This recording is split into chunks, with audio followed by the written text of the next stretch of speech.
Well, we've been on the road about an hour or an hour and a half this morning. Drove down quite a bit out of the altitude, and we found a nice little side road where we could stop here for a kiddie break. Now, when we do these roadside stops, it's not a place where Vanna normally enjoys to get out, but she had some nice windshield time, and we've got the door open for her, so she's getting lots of smells and sights and sounds. And Curt took G for a nice walk up this side road, this little dirt road. Come on, buddy. It's time to come home. Good boy. That was a nice walk, huh? But kiddie break time is over. It's time to get back on the road. We've got a long drive day to get to our campsite. Good boy, buddy. Let's go inside. Come on. Come on, G.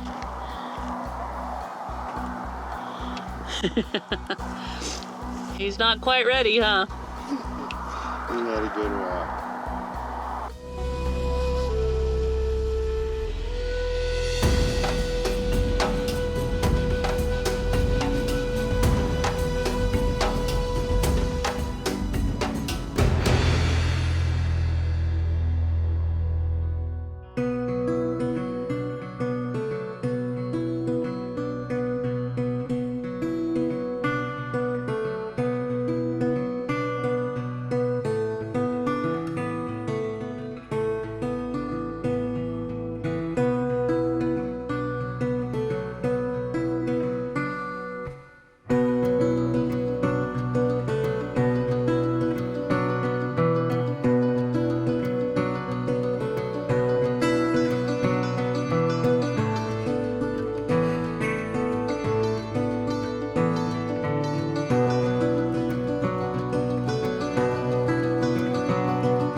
We're in. It's 400 for the night. 440 ran, which I guess is probably about $25, $28 or something.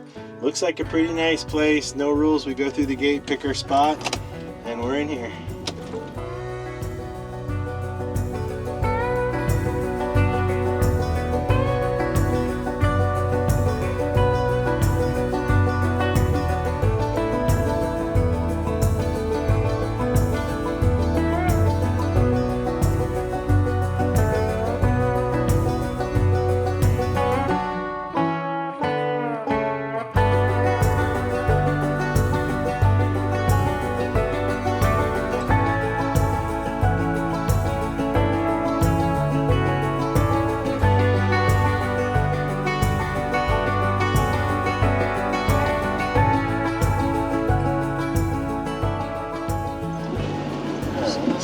This one.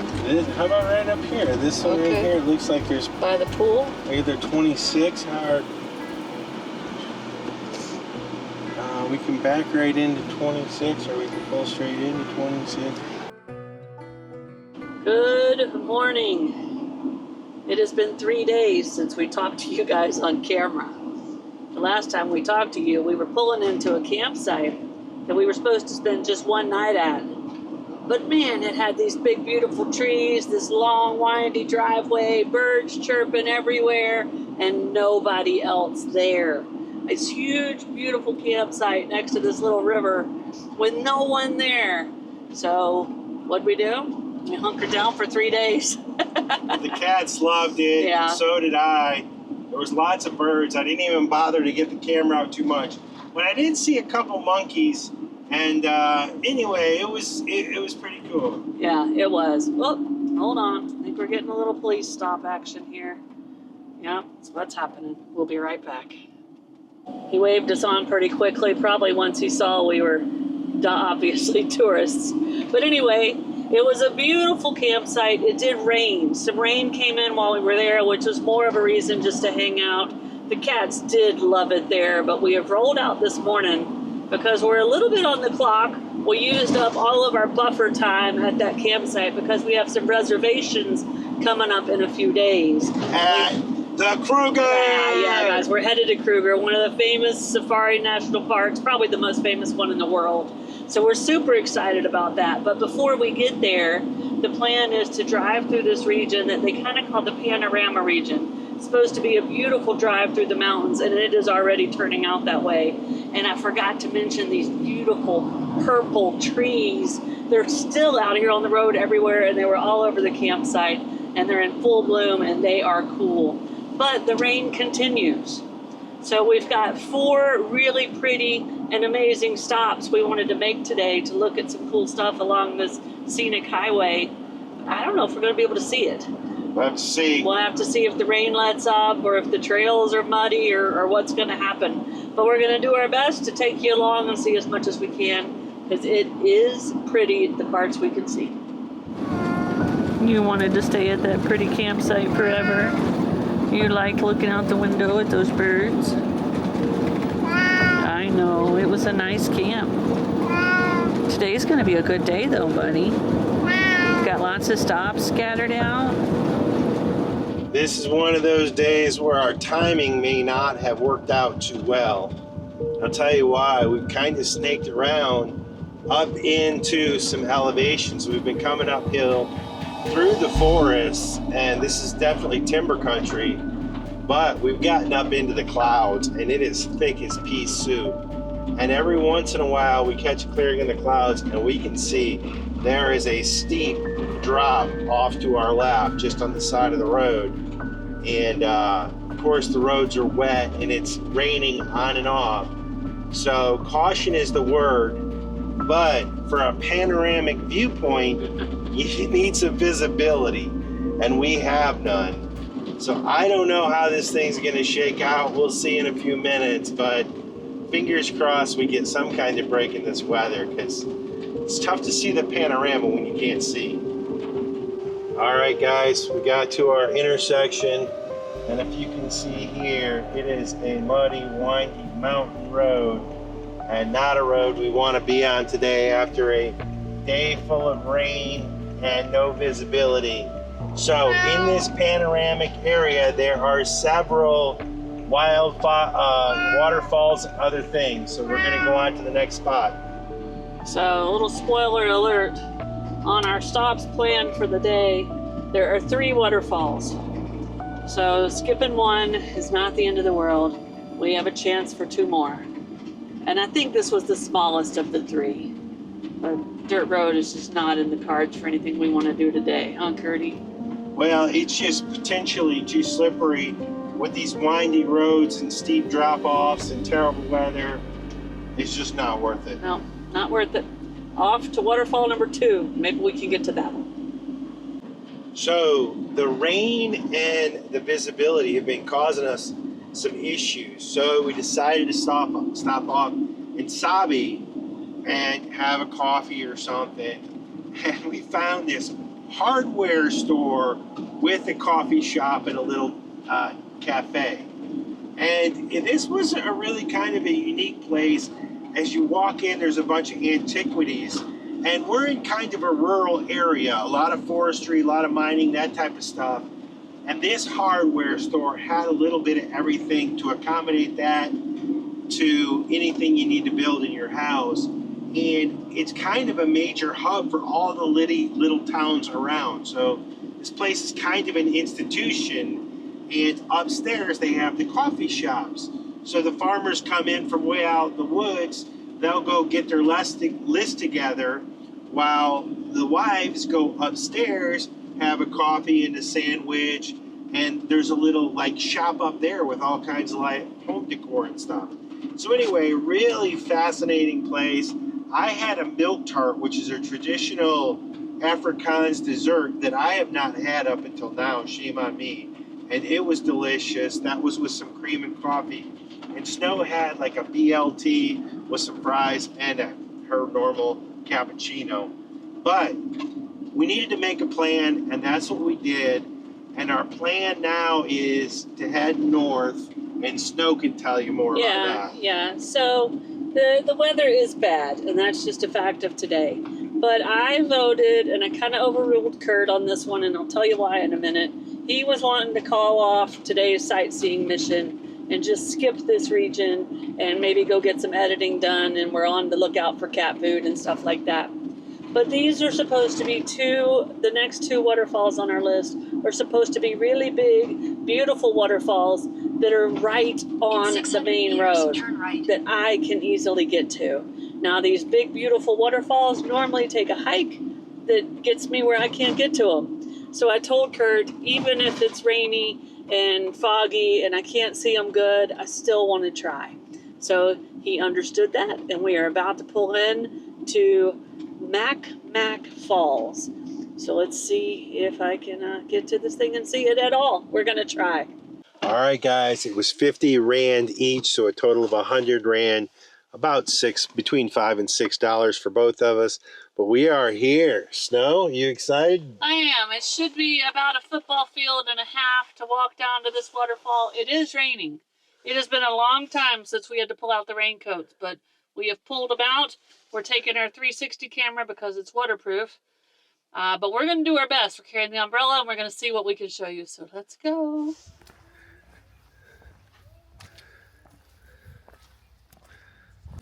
Oh, look at the birds. Birds. This one is eating the mopani worm, see? Oh, yeah. That's a hornbill? Yeah, hornbill. This, do it like What is this. what is the hornbell eating? Mopani worm. Mopani worm. Mobani worm? Mopani worm. Di ni makomso. Easy to carry 25 when you go far. Wow, those are beautiful. This is waterproof, you see? Yes. The hoopy. Yeah. And it's cheeky. Hoopy. Yeah. So the last thing Curt said before we got out of the car was, should we put on our hiking shoes? I was like, no, we don't need them. We're going to get our good shoes dirty. He was right. Actually, we've kind of gotten a little lucky, and I knock on wood, or as they say in Australia, touch wood. But the rain is held up right now. There's kind of a real fine, almost like a cloud-like mist. But you can see the water is just running down the trail. And fortunately, there's these little rocks you can kind of climb up on, so you don't have to walk through the river. But we've caught a little break. We have a little visibility. And I gotta say, with the rain, everything is so green and clean. And it just looks nice. And I'm sure you guys are seeing it in the video. But looks like there's also a little wall, actually a big wall along here of stone. And I'm sure somewhere up here, we're gonna find this waterfall. Well, about halfway through our walk down to the waterfall, we had to put the cameras away, at least the microphones and stuff, because the rain ended up picking up and getting a little heavier again. But we made it down there, and it was a beautiful waterfall. And even with the rain and the mud, the trail is in really good shape. The locals here, I think, probably manage this place, and they do a good job, because that could have been a really disastrous, muddy mess, and it was definitely maneuverable. But we got down there, and the only thing I'll say that wasn't great about it is they got this big, tall, like 8-foot fence. You can see through it, but it just kind of messes up the effect of the view of a beautiful waterfall. But you can look through the fence and you can see it. And the Mac waterfall has a really cool history. Back in the 1870s, this area was a big gold rush boom. And they knew that coming down that waterfall, which by the way is over 200 feet tall, I think 213 feet. Back then it was a single waterfall, but they knew that behind there was gold. So they started blasting, the gold miners did, and they ended up turning it into a double waterfall. Now one was much bigger than the other, but if you look close, you'll see two little waterfalls there. And another cool thing about how this place got its name, it's Mac Falls. Well, back during the gold boom, the president of this area at the time visited this place, And there were so many Scottish gold miners here that had zeroed in on this area, with most of them having a name that started with Mac, that the president thought that was funny, so he declared the waterfall the Mac waterfall. So I'm glad we stopped. It made us decide we're going to go ahead and go try to see the next waterfall, which is supposed to be a really famous and beautiful one. Hopefully we can get to it fairly easy in the rain as well. We've got about a 25-minute drive to get to it. All right, as we're leaving Mac Falls, I just touched on the fact that this area was a big gold rush boom back in the 1800s. And that is throughout the region, not just right there at Mac Falls. Most of those mines have probably long since closed, the big professional ones, but there are likely tunnels all through these mountains here left over from the mining time. And what that does is, even though there may be a few professional mines still legally operating, there is a lot of illegal mining that happens here. Locals that they refer to as zama-zamas. It's an African word that means illegal miner. And they go up into these places and they go into these old closed mines and steal any gold they can find and bring it down and export it or sell it or whatever they do. Now the police try to get a hold of it, but they just can't. It's too vast of an area and something that's too popular amongst some of the locals in this region. So zama-zamas are something we should be on the lookout for. We go through a few towns that are notorious for it. Sabie, where we stopped for coffee, is a place that's known for it, but it's a really big tourist destination, and the police seem to have done a pretty decent job of at least running the mining operations out of there.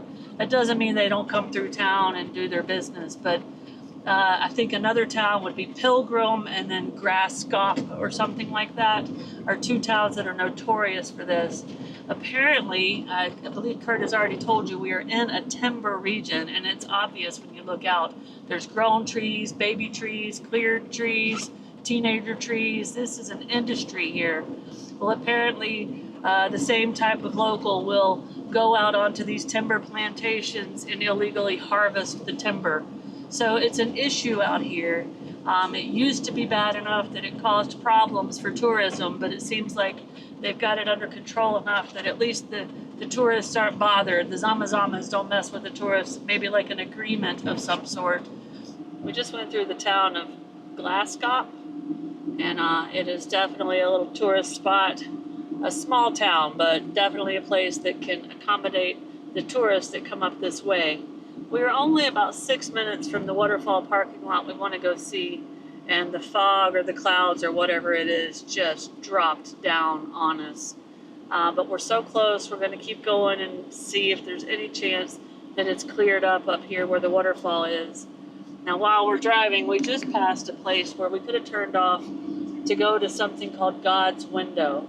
And it is a famous tourist place here, a viewpoint you can hike up to.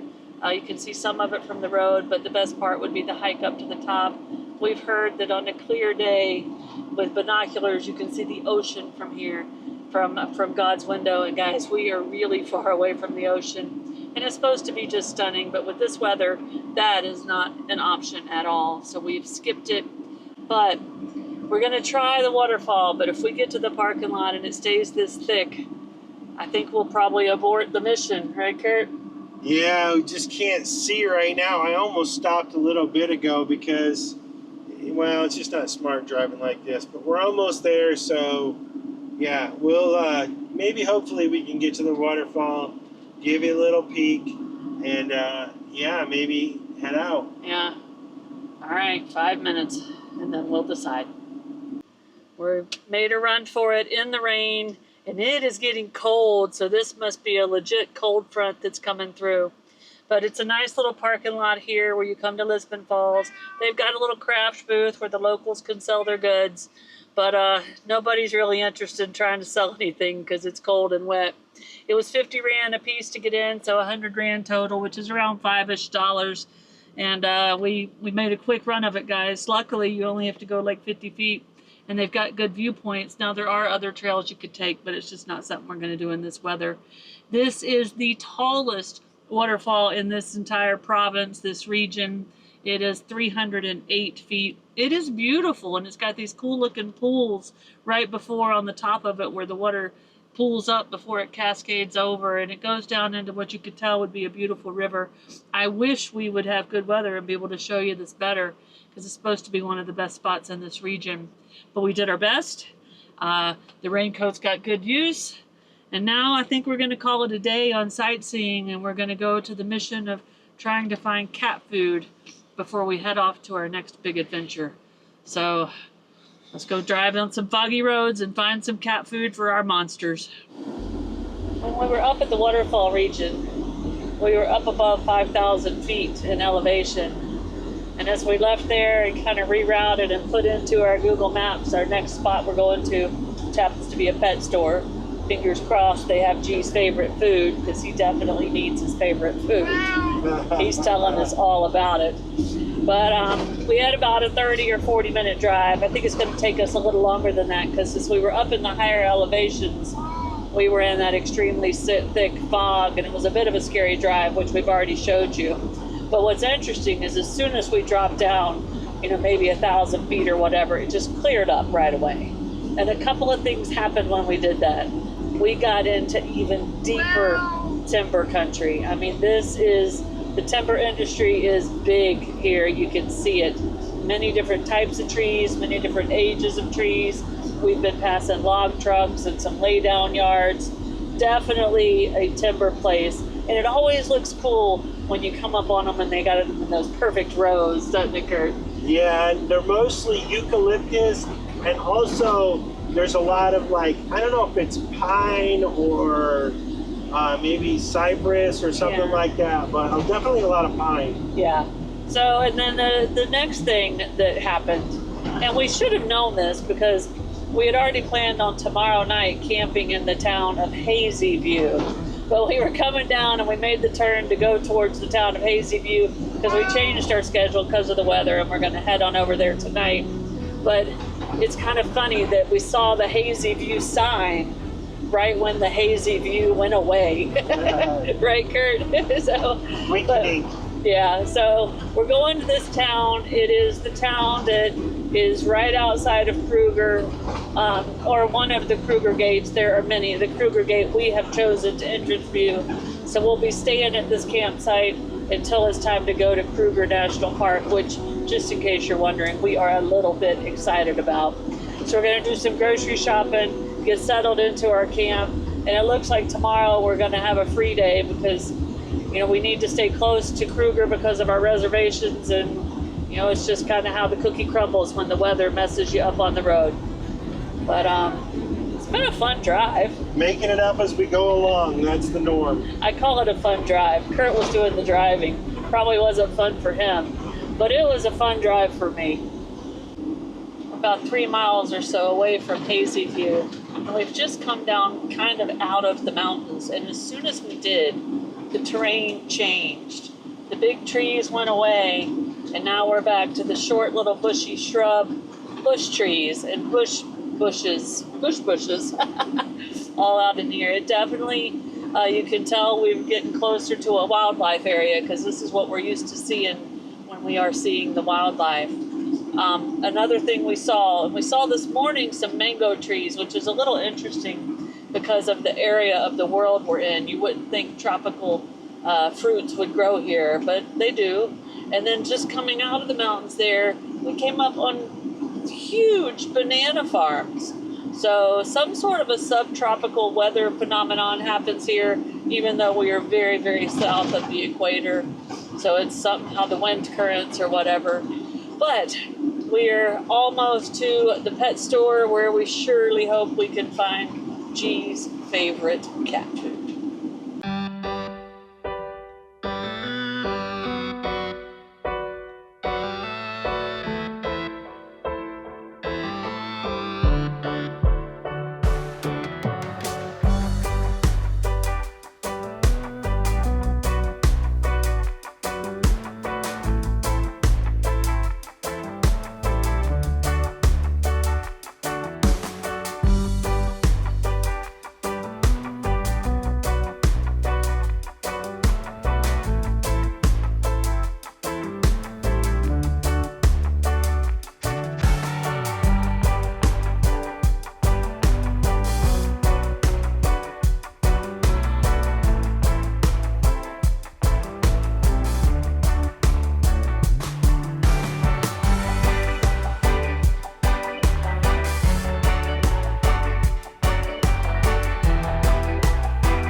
Hey, G. Guess what, buddy? We found your favorite food, and I bought all they had in the whole store. Now we have to see if it'll fit. If it'll fit into your food bin. Maybe it will. Look at it all. It's this whole big bag down here full. Curt went inside to reception to check us into our campsite. Look at all these pretty trees around us. Maybe we'll have some birds and stuff at this campsite too, guys. We made it to Hazyview, which is a busy, bustling little town that is set up for tourists that are headed into Kruger National Park, including campers like us. So the grocery stores are very well parked.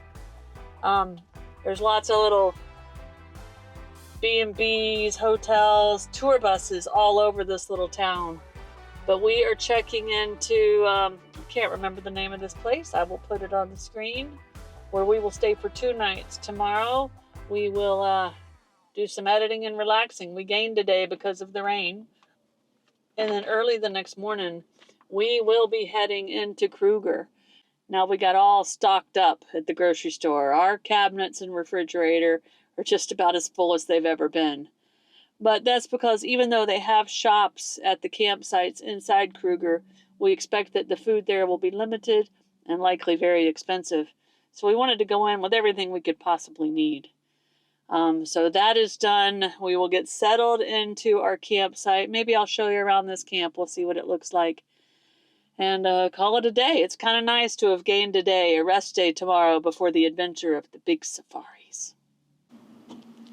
We are settled in to campsite number 18. Took a little walk to check out the showers, which were very nice. I always like it when the shower is like a private bathroom, so it has a toilet, a sink, and a shower all in one room. These have that. Now we just got to cross our fingers for hot water. Also, I saw a sign for laundry facilities, which excited me, except for it's just sinks and a clothesline. So I will wait until we find proper washing machines and preferably dryers if we can find them. But we were checking out our little parking spot here. First of all, we chose the one we did for a couple of reasons. But one reason is because it's under one of those beautiful purple trees. Now, oh, is that your bird, Curt? Is that your bird? It. Oh. Is that him? You know That's him? That's a crow. Oh, that's not him, but he's got something in his mouth. Yeah. Okay. He's got a little snake. Anyway, a ton of the purple petals are all over the ground around our van. And me and Curt jumped out of the van because we heard one of the cool birds chirping really loudly, yelling. I don't know what you call it, making his call up here somewhere in the trees right above us. But we can't find them, but that's because they're super camouflaged. What's the name of the bird, Curt? It's a Taraco or Lori. Oh, the Lori. Yeah, the Lori. So. And there's 2 different kinds, and I think the other kind that we haven't gotten might be here.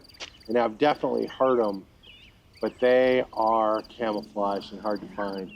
Yeah, now before I got out to start checking out the campsite, I did manage to fit all of the cat food, G's specialty cat food, into the cat food drawer. So that's settled. I showed you how full the cabinets are. We're ready, aren't we, Curt? We're ready, and I'm excited because this area right here is so much different. This is, I know we've been kind of talking about tropical, but this right here is tropical. Feels rainforesty. With the banana trees and the birds of paradise trees and all these big purple trees and the palm trees. It's just thick, lush bush. So I can tell you, I'm excited. Yeah. The truth is, whenever we get to a beautiful spot like this, I am always excited to walk the cats and to see sort of the nature through their eyes. Now that's not to say I don't spend plenty of time walking around these trees looking for birds and other critters, but I always love experiencing it with those guys. They're just focused on different things, and so little sounds and little smells that I can't detect, and it always draws my attention to things otherwise might miss. But in some cases, a lot of cases, I'm always on the lookout for the cats, which means I'm kind of watching ahead. And in case maybe there's a dog or something else. Well, in this case, through the trees, I saw something running, maybe like muskrats or minks or otters or wiener dogs, long little critters. And they were far enough away where I couldn't see what they were. And of course, G's got his face buried into the grass. And I didn't have my camera, but I could look and see there was a bunch of them running through there. And so I detected that they were, I don't know, like prairie dogs or something like that. And I had to wait for G to come around the corner because they were in this opening, and I think they're meerkats. So anyway, I finished G's walk. I grabbed the cameras and I came down here to see if we can find them. And as I'm talking to you guys right now, there's something black up there in the road. And that is, oh, I think it's a cat. That's definitely a black cat. It looks like a domestic cat, a black one. And so that cat probably smelled G, because we walked right down through here. But anyway, I'm gonna try to get up to this clearing and see, maybe I can't see if these are meerkats. Now, we've been researching the meerkats and we didn't think we could find them right here, possibly in Kruger, maybe down the road. But anyway, I think I found some. Bad luck, guys. I came around the corner and there was another guest at the hotel or at the place who had walked down where the meerkats were, so clearly scared him off. I did manage to catch some monkeys in the trees, and I decided to be patient and quiet to watch for the meerkats. And it was really easy to do because there was a few really cool birds around. And so I'm standing here amongst the mango trees, which we haven't done that in a long time, so it was kind of nostalgic. And but yeah, and there's monkeys, and they came across me, and there's birds, and the sun's going down. So yeah, I patiently waited and still didn't see them. So unfortunately, all you saw was what was on my cell phone the first time, but hopefully I make up for it with the monkeys. 20 minutes away from this campsite is the gate that we will be entering into Kruger National Park. Now, yes, in Namibia and back at the Addo Elephant Park, we've seen lots of animals, but there are a lot of things we still need to check off our safari to-do list. And we think Kruger may be the place to do it. But you guys are gonna have to wait, aren't they, Kurt? Kruger is gonna be off the charts, guys. Yeah, we're so excited. We're so excited, but we'll see you in a few days as we're getting ready to enter the park. Cheers, guys. Cheers. If you liked this video, be sure to hit that thumbs up button. It really helps us a lot. And if you want to see more of our videos, be sure to subscribe to our channel and hit that notification bell so you know when new videos come out. We'll see you guys in a few days from somewhere out here in the world. Cheers.